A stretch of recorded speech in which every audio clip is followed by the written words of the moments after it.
Ladies and gentlemen, welcome back to the final sessions this afternoon. We're going to have a panel discussion now that'll go for the next hour or so. We'll have an opportunity for your questions for about the last 20 minutes or so. So get thinking about those as we're discussing this question of why Indigenous languages matter. And then after that, we'll hear from the boss, the Director General of the Library, to wrap us up and bring this 2 days of what have been pretty important conversations to a close. The people on the panel, the distinguished guests with me, you've heard and you've seen over the last couple of days. Nicholas Evans, sitting next to me, is a professor, a laureate fellow and distinguished professor of linguistics at the Australian National University, and also directs the Australian Research Council Centre of Excellence for the Dynamics of Language, and as you've heard, has been working in the space of linguistics, of language, of maintenance, and I think for many, many years. I think he described himself before as a mechanic of languages. Ladies and gentlemen, please welcome him. Professor Rawinia Higgins is appointed Deputy Vice-Chancellor of Wellington's Victoria University in 2016, has been leading the charge in New Zealand of bringing the Māori language into greater exposure and to also ensuring that question of maintenance is front and centre through a role in the Commission and as an advisory to members of Parliament as well. Ladies and gentlemen, please make her welcome. And Professor Jacqueline Troy is an Aragu woman here from the Snowy Mountains area of New South Wales, and Director of Aboriginal and Torres Strait Islander Research at the University of Sydney, who's spent the greater part of her lifetime in linguistics and language around the national curriculum and the ways that we integrate that work into schools, as many have been asking those questions about. So I know that you'll be keen to talk about that this afternoon. Please make her welcome.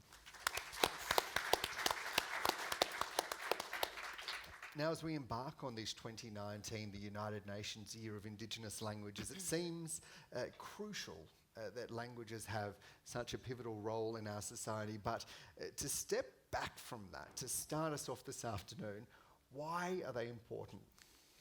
Okay. Well, I should say I've got a book on that in the foyer, but I'm very, sales pitch. Yeah, sales pitch very quickly, but I'm less a sales pitch than an apology for the title, which I really don't like the first part of, which is, dying words, which I really don't like. And with every year that passes, I like it less because it gives this negative view. But the second part is endangered languages and what they have to tell us. And I wanted it to be an upbeat book, actually. I wish I'd chosen another title, but I hope it doesn't put people off. Perhaps for the reprint. Yeah, for the reprint, exactly. But there are so many angles one can take on this, and I'm just going to take one because of lack of time. But I think one of the most important is that as you get inside an Indigenous language, you rewire your brain and rejig your soul, and you begin to see the world in another way. And the deeper you go into it, the more profoundly that happens. And we hear a lot of talk about learning to speak another language, but there's also that whole process of learning to listen to the words of another language and to find your way inside it. And I think that's a very crucial and sometimes neglected part of the enterprise. That is, you're not just saying, what's the name or the word in this language for such and such an English term, uncle or such and such a tree or whatever, because that is just reproducing the English mindset with new words that are pronounced differently. And the profound thing that's important to do is to start to see the world through the concepts that were carried on and developed over eons through speakers of the world's Indigenous languages. And I'd just like to give you a few examples from my own experience of how little by little that's changed the way I've seen things. So I started off working on Mornington Island in Queensland, and I was very lucky, a bit like what Peter was talking about before, to be adopted into a Kaida family as a son, because the Darwin Murunathi and May Murunathi didn't have kids of their own for various reasons. and they tried to teach me as much as they could. And the things I found hardest weren't learning to pronounce the language or to work out the grammar. As a linguist, you're trained to do that, but it's training your mind and your attention to look at different things. And one of those, which is very typical of a lot of Australian languages, is never to say, you're on my right or something like that, but to locate you in compass space, to my east and my west, or even if there's several people, so the woman at the east end, or just coming back from the east. So the language is putting you in your place. That's half of place is space, and the other half of place is kinship space, locating you not as a named person, because in lots of communities I've worked in Australia, names are rarely used, outside sort of nicknames or sometimes white fella names, but sometimes people don't use those at all. You'll have a skin name or you'll be akin to someone, so it's relational rather than individual. So that's the second part of putting you in your place.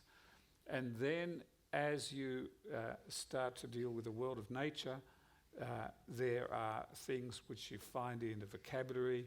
So in a lot of languages of Arnhem Land, you will have the same name for a plant and a fish, for example. So bogorn is like a native white apple tree, and it's also a fish that's called in English a spangled grunter, because the spangled grunter eats the fallen fruit of the white apple tree into the creek.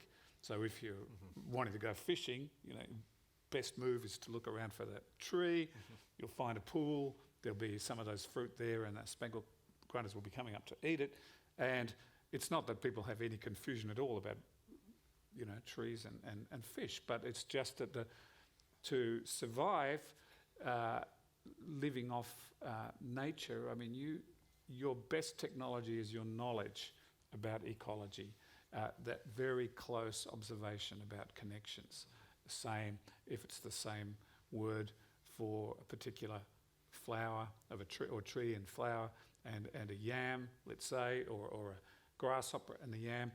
You need to know when to harvest the yam, or the yam will be too bitter, not edible. But if you tie it to a grasshopper, so like yamich, a particular greenhorn grasshopper, longhorn grasshopper, that's when you dig up this yam, is when you hear it calling out, because that's just the time when it's sweet and right to eat. So all those observations about connections in nature, each language, each environment will have made its own studies of that over thousands of years, as people have made those observations and then enshrined them in the vocabulary.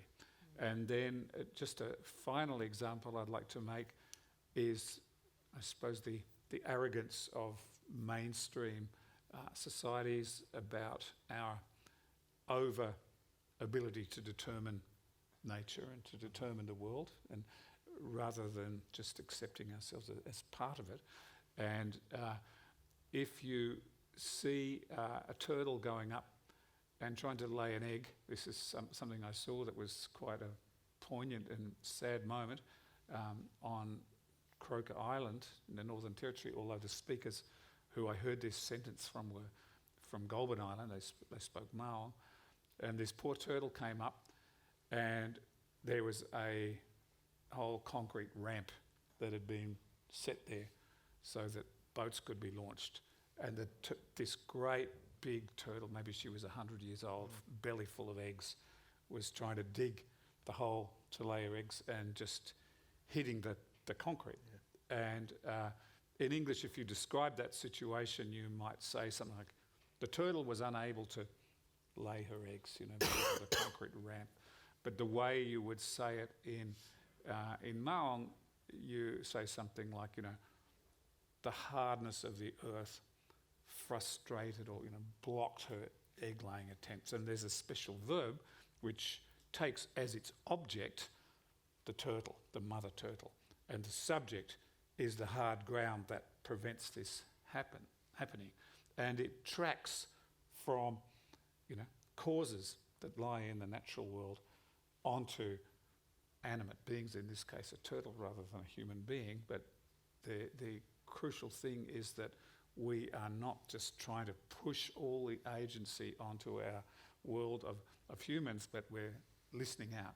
So those are just some, of hundreds of ways in which, as you feel your way, as you learn your way into, these incredible languages, it just changes your way. You start to see things that you hadn't seen before. You start to notice and put together things that weren't there before. And as we now take these very positive moves of putting Australian Aboriginal languages into the curriculum, and similar things are happening in other parts of the world in this year of Indigenous languages, I think it's very important that we train this next, younger generation who are very keen to learn them, as we've seen, and it's a marvellous thing, to listen their way in, because that's a little hard to do. So for me, that's the most important thing that these languages have to offer. Yeah, well, thank you. Rawinia, why do Indigenous languages matter? So I suppose if I use language planning and policy terms, so from a micro level, the blood that runs through my veins is connected to this place, and being connected to the land where my language derives from allows me to be connected to that space. Gives me a sense of my own identity.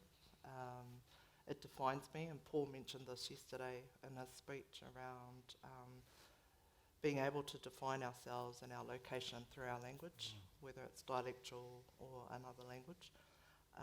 And it connects me not only to the environment, but it connects me to my past and my present, but also allows me to think about my future.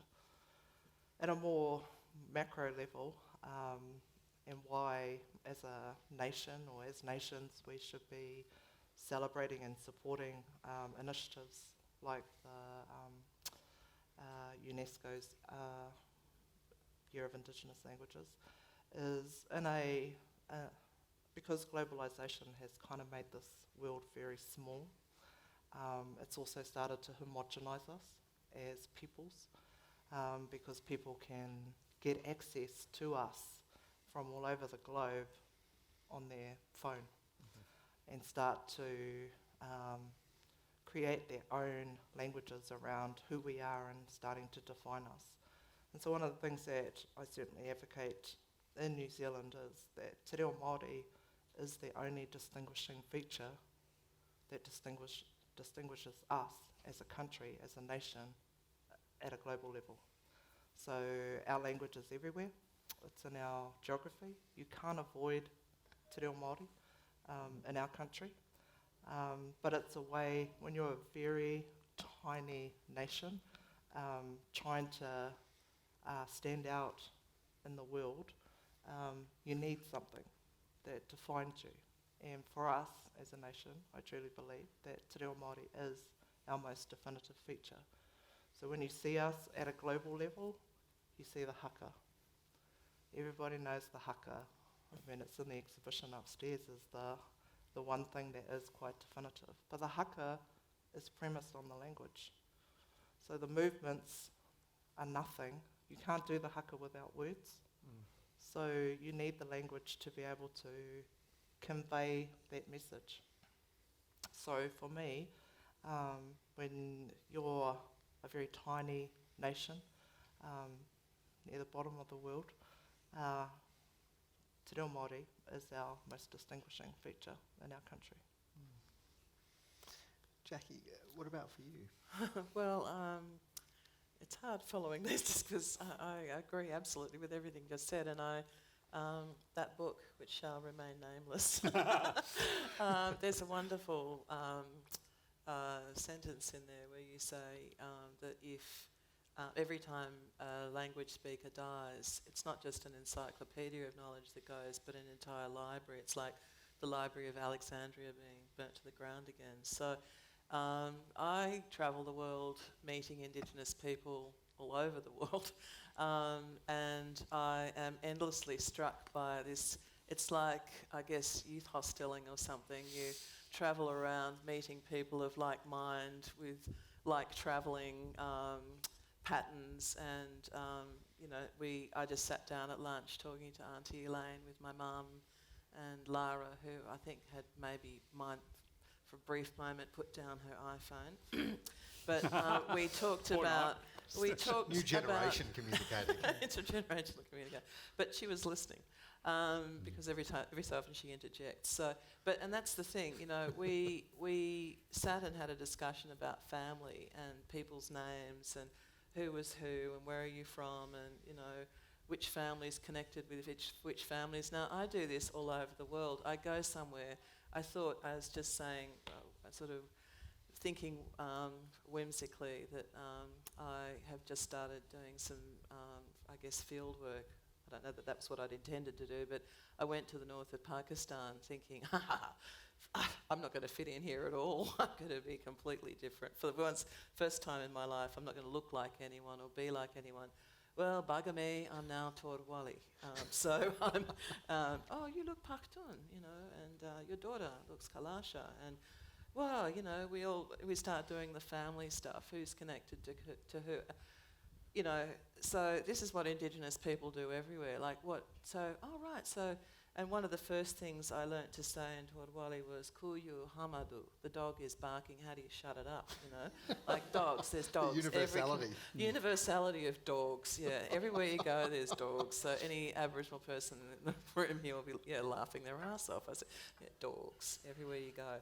And then there's the kids who are all constantly invading your space and wanting to learn about you and teach you something, and that kind of that congenial sort of inclusivity that goes with being Indigenous. I often wonder what is the difference between being Indigenous or not being Indigenous, and I think it is what you were both talking about. That sort of it's a kind of set of identifiers, and language is a core identifier. Language puts you into the mental mind space, the mindset of the community. The Kuyu doesn't just Hamadu, but the female Kuyu Hamadi. So, all right, there's a gender distinction. What other distinctions happen between male and female? And it leads you into this whole discussion around placing yourself in society, and language places you, and then as you go from being, well, you've learnt that now, you need to greet me in Torwali, Chi Kai Hal Chi, Asab Chi. That's what you say. I say asab too. From there on, it's just a downhill slide. You're just no longer are you the person who's just popped in for a bit of a holiday or something. You're part of the community, and that's what Indigenous people do. And we do it through our languages because they are much more around the world. The Indigenous languages of the world they're older than most of these more recent languages like English. The language of most of the invading countries of the world that have taken over large tracts of Indigenous land. Our languages have ways of making everybody have a place and everything have a place. Everybody's point of view has a place. Everybody's musical traditions, everybody's performative practices, everything kind of has a place, and if it hasn't, it becomes incorporated. So. Whereas, I'm sure that those of you who don't come from an Indigenous background would know that, you go visiting someone and that's it. It's a fairly shallow encounter, particularly if it's a sort of first-time encounter and it's not going to be continued. It's never like that for us as Indigenous people. There's always going to be continuity. You never just come and go and leave and are never thought of again. And our languages kind of ensure that you can't be. Once you start speaking our languages, you become part of our communities, and you learn the ways of our people, and that actually then gives you access to Indigenous communities worldwide. There is a global indigeneity that we all seem to fit into, and I wish that the whole of the world could experience that, because it is really like something like youth hosteling. Not that I've ever actually done that, but I have. I've done some wonderful travelling with my mother, and it's very much always about being in the place, and it's that kind of understanding the place, and that's what our languages do. They give you a depth of understanding that both Nick and Rawinia were just saying, that brings you into the space of being Indigenous. And I really do want everybody to have that feeling, because I think there's a terrible, vast loneliness out there of, I'm going to say the Western world, because in many ways that's what it is. It's the world of European imperialism particularly. And I think it's left a whole lot of people stranded in cities with nobody to talk to. No kuyu hamadu, no dogs, no nothing. What a terrible way to live. Our languages are important because they can connect people and make you feel worthwhile and part of humanity. You've all touched on aspects of identity and how they're inextricably linked with language, of understanding who you are, where your place is, and how you fit into the world around you. What about when we think about the links to health and well-being, Rawinia? So there's been a lot of studies at home about the connection between well-being and language. And I think one of the things that, as a marginalised group, that we don't focus in on is how our kids who enter into immersion learning, for example, succeed. And that whole education in the language and that sense of pride in who they are is always downplayed.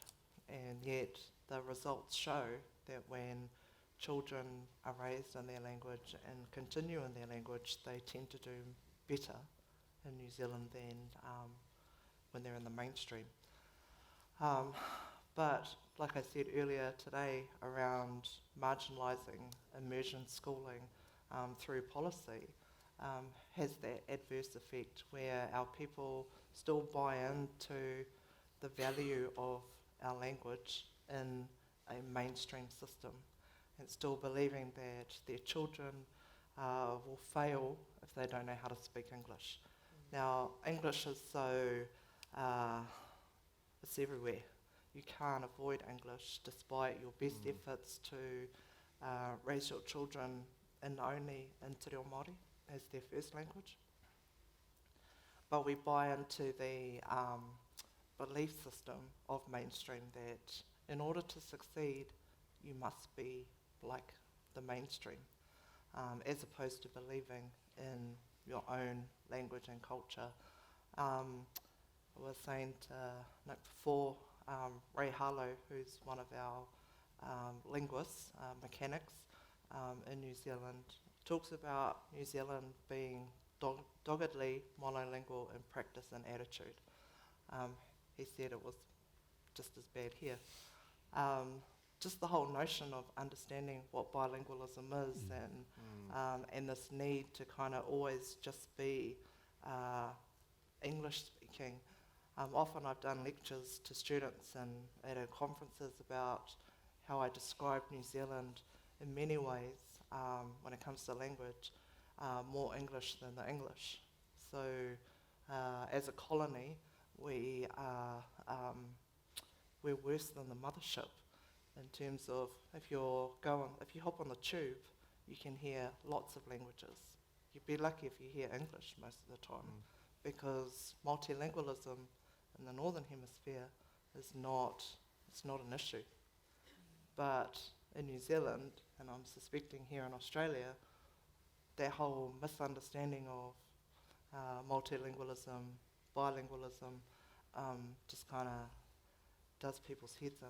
And so they kind of revert to, okay, I've got to stay in my box, stay in my lane, and I expect you all to be in the same lane as me. So it's a really hard one, just kind of unpacking languages in general, even let alone Indigenous languages. Nick, to expand upon that point, the Yolngu people of Arnhem Land have a term, a concept around walking in both worlds, in Yolngu Mata and in the English world as well. How much of that is a consolidation or a model that might be able to be used in Australia? Yeah, I think it's a really important model. So I guess you're talking about this idea of gunma, education that Raimacha, Marika Munungurich and others elaborated, and it's a beautiful metaphor of the mingling of the incoming salt water in the estuary with the outgoing fresh water and the special swirl and spume that it creates, and that wouldn't exist if the two weren't both there and mingling. And I think that, you know, the real, one of the many tragedies of sort of monolingual, arrogant settler mentalities is they import a monolingualist mentality, which tended not to be the case in Indigenous communities. I won't say it never was, because there are some literally isolated exceptions, people on islands, but most of the time people traditionally spoke 2, 3, 4, 5, 6, 8, 10 languages, and structured things like ceremonies, like what Jackie was talking about, where, let's say, a ceremonial song cycle might have to progress over 7 or 8 nights of successive performance, and each leg of the performance would be performed in a different language and only by the people who spoke that language. So you had to get everyone together in order to perform it, which, you know, you needed for all sorts of reasons, and that meant you had to be on good enough terms with people that you could persuade them to come along, but also to recognise that in their language was knowledge and special things that you didn't have in your own, and vice versa. It's a type of respect that people don't gather to themselves or into one culture everything that there is to be known. That slightly uncomfortable position for a library, because the whole idea of a library is we assemble it. But, you know, that's another whole debate. But I think to really make progress on this, there's the issue of saying, how do we restore, you know, those languages that need a leg up, you know, like Ngunnawal or Māori, or from my own ancestral language, Welsh in Wales, you know, that getting stamped out, or could, and struggling back. And there's one view, take people away from the world of English or Spanish or Indonesian or Topisan or whatever the dominant language is, so that they can just be in this new bubble. But I don't think that's the only way, and that is, if you take the view that humans, since our earliest steps, maybe not even as humans, but maybe as hominins, you know, way back in time before we diverged from Neanderthals and Denisovans and all these people, that multilingualism was there right from the beginning. That's my view. I personally think that language evolved through multilingualism, through pooling the ideas and the sounds and the structures that different groups invented and came together, and that as far back as you go, that's how things were.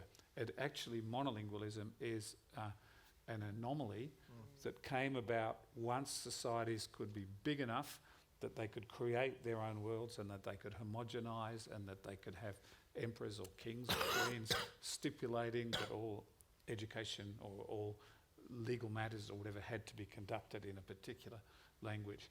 So then the view that monolingualism is natural became internalised and exported with colonialism. And unwinding that, I think most Indigenous people know that it's not true, and that, yeah, sure, just bring them on. How many more languages? Just let's keep learning more. That's just a very traditional attitude, and even traditional is the attitude that you don't just stop when you're a kid. You keep learning through into your 60s and 70s and 80s. That's a normal thing. Whereas the dominant ideology, let's say in a House of Parliament that we saw with Malcolm Turnbull struggling to speak and get others to listen, tends to be a belief that if we have Aboriginal kids in Australia, or equivalents elsewhere, maybe Māori kids in New Zealand, all over the world, you know, Melanesian kids in Indonesia, spending time learning their own language, that is valuable time taken away from learning the national language, rather than time that will build a richer and more interconnected brain, that they'll end up speaking English or Indonesian or whatever better through their knowledge of the other languages. So I think that's a big part of the fight. Yeah. Jackie, I'm keen for you to weigh in on that and also perhaps comment on the challenges and maybe the opportunities that provides in working towards changes to the curriculum and how that happens, and this discussion around bilingualism and whether that's something that we'll ever get to. Well, I think the point is, I think Rawinia just said that you step outside a kind of more formal environment like this, where we're all speaking English and we're all expected to be understanding what we're saying in English, and you go outside and get on a bus or a train or public transport anywhere, and anywhere in these so-called monolingual worlds, there's this world of multilingualism that's the reality. The biggest problem for me is that the mantra of this country, it's unfortunately the mantra of, as you say, most of the big nation states. Again, Pakistan, where I'm starting to do some research, it's kind of horrifying, 74 languages at least, most of them quite strong, some with 20 million speakers. Oh, I wish, but you know, these languages could disappear in a few generations because they're so devalued. That's really horrifying. This language, Tordwali, 125,000 speakers. A colleague of mine is with his family in Karachi at the moment, and he sent me a little clip of his son who's growing up speaking Tordwali in the community, and his nephew who's growing up speaking mostly Urdu and a bit of Tordwali in Karachi. And it's quite clear this kid has got partial command of his native language, Tordwali, and is code switching a lot with Urdu, or really just is not able to speak his community's language. And this man has suddenly realised that what I'd been warning him about would be right there for him to confront. He said, "What was that word? Glottophagy, language eating." You know, like yes. And it's as I predicted, it's the mothers saying you must learn Urdu because that's the national language. So even, I mean, a part of the problem with maintaining multilingualism, which is our natural state, I absolutely agree with you,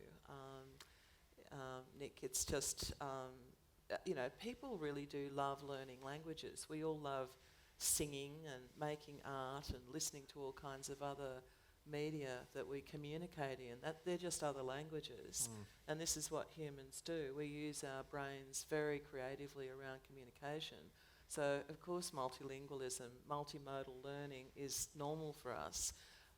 So to deny the human mind the moment and the ability to do that is actually to stifle our intelligence, to restrict our capacity that we've developed over millions of years as the kinds of hominids we now are, or sapiens, whatever. But we will actually start to, I think, make ourselves less intelligent because our brains won't have to do the kinds of clever things they've had to do in getting to the evolutionary state we're at now.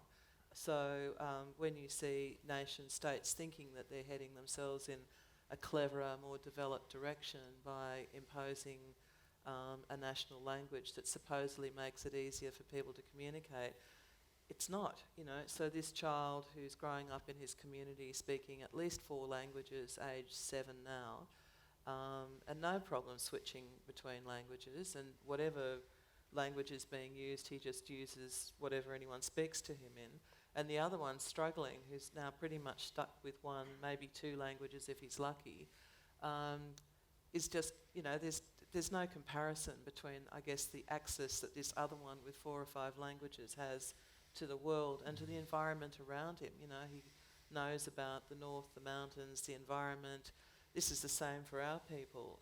People who are Aboriginal who still speak multiple languages on a daily basis are still thinking very creatively about the environment. They understand the environment, they understand their place in the environment, they understand their place in humanity in a way that people who've only got 1 language really don't. And you see it when people start to learn another language or go to another country where they're exposed to another language. You see people struggling because their brains are just not used to thinking in this kind of lateral creative way that being able to have access to other ways of being gives you. I wonder if anyone had any questions that they might like to throw out to the panel. Just pop your hands up and we'll get a microphone over to you. There's one there. Thanks very much to the panel. It's been really fascinating. One of the things that strikes me is that you might take one step forward and two steps back. I have a friend, an elderly woman now, who was involved in bringing in bilingual education in the Northern Territory, and that's now been lost as far as she's aware. I think it's probably true. You would know Jacqueline and Nick. So what happens when you set something in place and it all looks great and then it falls over? How do you stop that happening? Well, the bilingual programs in the Northern Territory was stopped because there was some stupid idea that if you test kids who are not learning English in Year 3, because in those programs they were really being scaffolded towards learning English from Year 5 on, but the NAPLAN testing meant that they are first tested in Year 3, and surprise, surprise, kids who are not learning English don't test well in English. I know that. What was I saying about dumbing down when you learn one language? I think we've got a fairly stupid country, actually, but and sadly. by extension of that, there were it was the politics of the northern suburbs of Darwin that was dictating what was happening across the rest of the territory, and that that's writ large for politics. Isn't it? So children who were multilingual, lingual, including in their scripted literacy in Aboriginal languages, were not tested for what they knew. They were tested for something they didn't know, and it was seen to be horror. These kids are going backward fast. I mean, look, I've taught in the Steiner school system, and you don't even start learning to be literate until about Year 7. Is it Year 7? Yeah, about 7 years old. Sorry, 7 years old. I think it's early primary, but. Whereas in the broader education system, kids are meant to sort of come hard and fast with literacy from Year 1. And I was very sceptical about this Steiner approach. I thought there would be a bunch of illiterate children that I'd be trying to deal with. In fact, no, because they'd been taught about what literacy is. They'd been taught all these other modes of obtaining information like Aboriginal kids do. Aboriginal kids learn to literally read the country. They learn and they also learn how to share information through different kinds of modes of script, if you like, making, marks in sand, without even asking a question, just a bit of a lip point over there, that tree, back to, that bird is associated with that tree there, so that bird is what that tree is, and there's all this sort of multimodal experiential learning that just doesn't come into our broader education system. So back to your point about what can we do in the education system, get with the program and have a more Aboriginal way of learning, and certainly multilingual learning, but it's just not something that unfortunately, we've lost in the wider society the capacity to really understand what that really means, and that's why it's terribly threatening when you go to a school where a bunch of kids can speak, say, 5 or 6 other languages, but not operate very strongly in English. It's like, well, why wouldn't a child who already has 5 or 6 languages just pick up English? Like, it's actually not that hard. It's a pretty basic language. It's pretty simple. The scripting. The writing system's shit, but the rest of it's easy. Compared to Australian languages, it's a doddle. So, it's just a kind of complete lack of understanding in this country about what language even is, I think. Yeah, I wanted to add a couple of things to what Jackie said.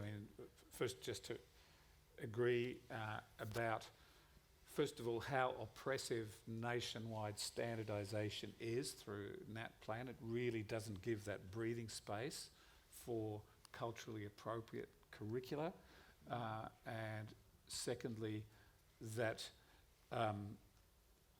it was done in a way that really disenfranchised very, very skilled local people. So when bilingual education was there in the 70s and 80s, there were a lot of people from the community working in classrooms whose level of formal qualifications wasn't always so high, although at least at that time quite a few were doing remote area teacher education through bachelor college and so on.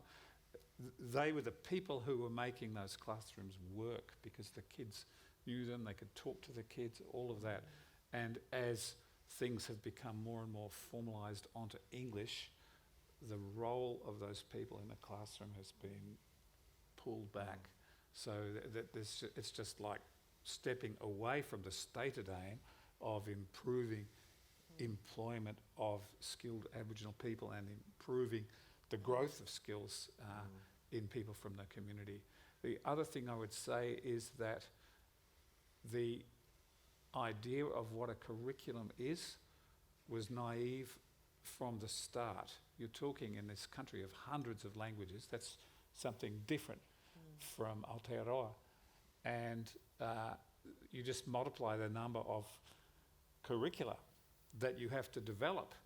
And even for the best resourced ones, you're talking about a handful of little kids' books. Sometimes there weren't even dictionaries in place yet or anything, some little number of readers. Eventually one can reach that point, but you've just got to keep at it year on year on year and have the political stamina to say we're not going to come in and evaluate a program after just 2 years or 3 years or even 10 when some steps will have been made, but not that many to really have something that, let's say you get a literate 10-year-old reader of Yolngu, there's not that much for them to read because that's a big job to produce all of that. So I think that's also just this lack of staying power of the Australian political class. Well, we see it in the term of prime ministers, can't even keep a prime minister, let alone a policy. But policies, that's just one of the biggest problems, I think, in general policy in Aboriginal issues, not just in education and not just in language. There's sort of constant restless turnover. Lack of policy. It's a complete avoidance of it. The glaring comparison with New Zealand, where there's even national legislation to protect language. This country has done absolutely nothing. You can dig around on I was asked by the New South Wales State Government to write a paper about language policies in Australia, particularly as they relate to our Indigenous languages. And I said, well, look, I can give you a half a page now. You don't have to give me $10,000 I can tell you there's nothing that's of any value to you now out there. There have been attempts to write policies. There have been great ideas. Yeah. Jolo Bianco's effort years ago to have a national languages centre about all languages in Australia, not only the Indigenous languages, should have been kept going. The New South Wales government had a bit of a stab at it. They couldn't even find their own policy online. There was one the Gillard government attempted to put in place, but Julia was, what was she doing? She was shot down for being photographed knitting on the front of some women's magazine or something. We got rid of our only female Prime Minister very quickly. And so all her good ideas went out with her. So, there's nothing. You can do a bit of a trawl and there's nothing. So until we actually take on board that we need to have policy around multilingualism generally in Australia, not just for our Indigenous languages, but the whole attitude, we need an attitudinal change. Apparently, every language of the world has somebody in this country that speaks it. That's pretty extraordinary. I don't know whether that's absolutely true, but it was told to me by some very important linguist, maybe Michael, I'm not sure, but somebody. But certainly this country would have a lot of the languages of the world represented, including a lot of the Indigenous languages. And yet, who would know this? Who would even know what they were listening to? It's extraordinary. And just on that last point, one issue which has to do with how this information is gathered is, Australia's census questions on language are pretty hopeless. And we've already mentioned this a couple of times this morning when Elaine talked about her dream, one of her dreams. But one of the reasons it's hard to get information on language in the census is partly just a lack of energy and interest, Yep. but partly what they regard as privacy issues. So if there's fewer than 10 speakers of a language, as I understand it, that information can't be divulged because they say it makes the person too easy to identify. So once you get down to small languages, it's difficult to gather that information at national level. So maybe just to add, so whilst I don't know the specifics of what you're talking about, I mean, Jackie's right. I mean, around the policy issue, one of the things we have learnt is that unless you control the policy, if you're the hand that writes the policy, it makes it really, really hard. So I talked about the Kohanga Reo movement being a movement and then becoming an institution. There's over 1,000 regulations if you want to set up a Kohanga Reo.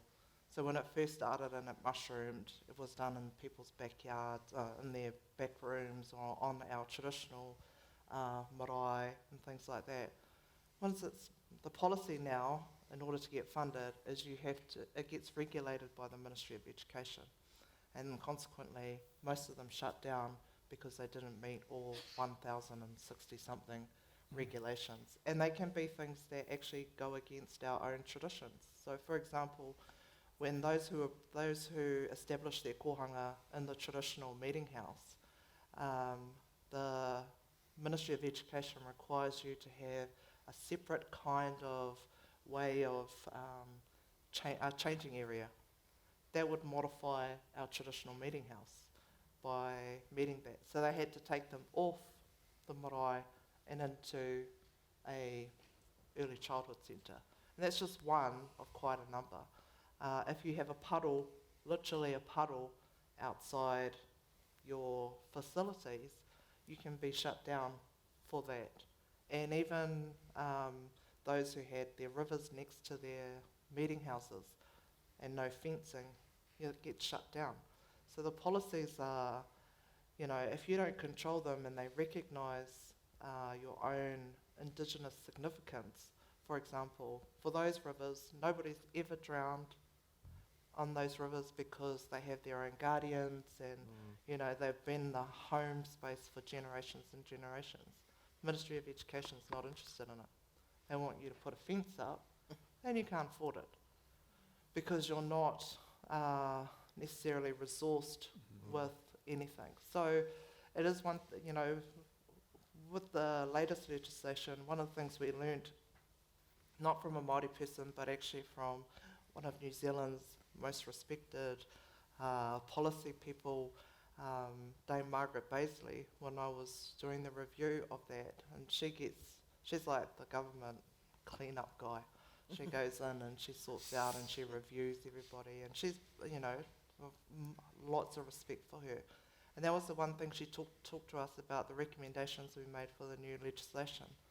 You need to ensure that the right people hold the pen on the policy, because without it, it means nothing. So we were creating a new independent statutory body for Māori that represents all regions, how to ensure that they don't become just a white elephant in our new structure is finding ways to give them the ability and empower them to write the policies for our communities. Because languages are caught, not taught. And that's the thing that we forget, that when we grew up in our own families, we weren't given grammar lessons by our parents. They just talked to us. And you catch the language, you don't teach the language. But we buy into the mainstream way of thinking about language acquisition. And we put a lot of emphasis on proficiency. So we buy into the mainstream thinking that proficiency is the ultimate. And yet, they could be proficient in traditions, in understanding knowledges and reading the environment, but proficiency testing in a schooling system is always literacy-based or numeracy-based and not necessarily geared towards the community themselves or the way they see the world. So it's often we buy in to the value system of our coloniser. And sometimes we don't even recognise it, that we become more oppressive than the oppressor, because we buy into that sense of, okay, you need to learn how to speak English, because if you'll never be successful at school, well, it's not that rubbish, you know. So it's if you are writing policy, it's like, make sure you've worked out all the fish hooks, because in the first legislation we had it and we had nothing. We just had this glorified commission.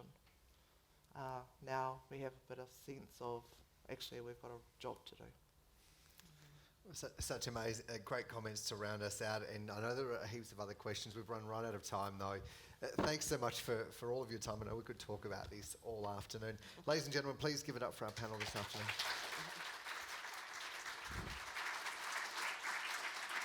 Professor Jackie Troy, Professor Rawinia Higgins and Professor Nick Evans as well. Many thanks. I do appreciate your insights now and also all of the discussions over the last couple of days. Well, that does bring us to the end of the official proceedings for today, and it's my great pleasure to welcome, to give you some closing remarks, the Director General here of the National Library of Australia, Dr. Marie-Louise Ayres. Ladies and gentlemen, please make her welcome.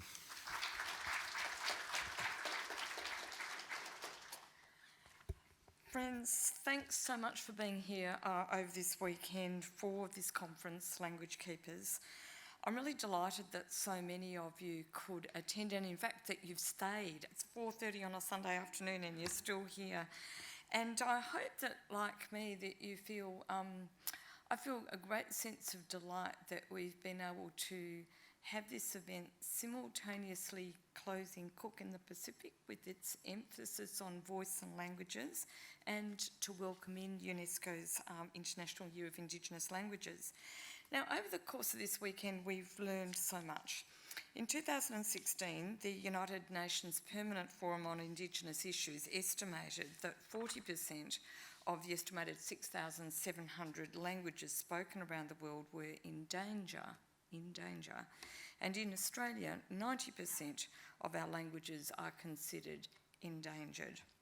But as we've heard over the weekend, those languages are not lost. I committed to communities yesterday, we will never again refer to lost languages or cultures in this library. Some were stolen.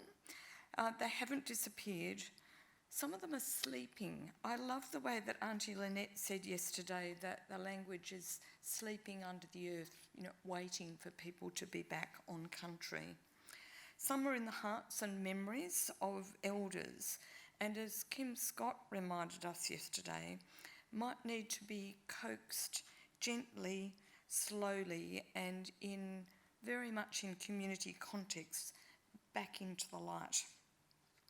Many, I think, are hiding in our archives, and we've heard quite a lot about this today. I've spent a lot of my career working with archives, and for quite a few years when I'd be turning off the lights, leaving the manuscript stacks at the end of the day, I often used to imagine all the people whose archives were there conversing, the conversations that would be going on when we had gone home. And I confess I only ever heard them conversing in English. That was my frame of reference.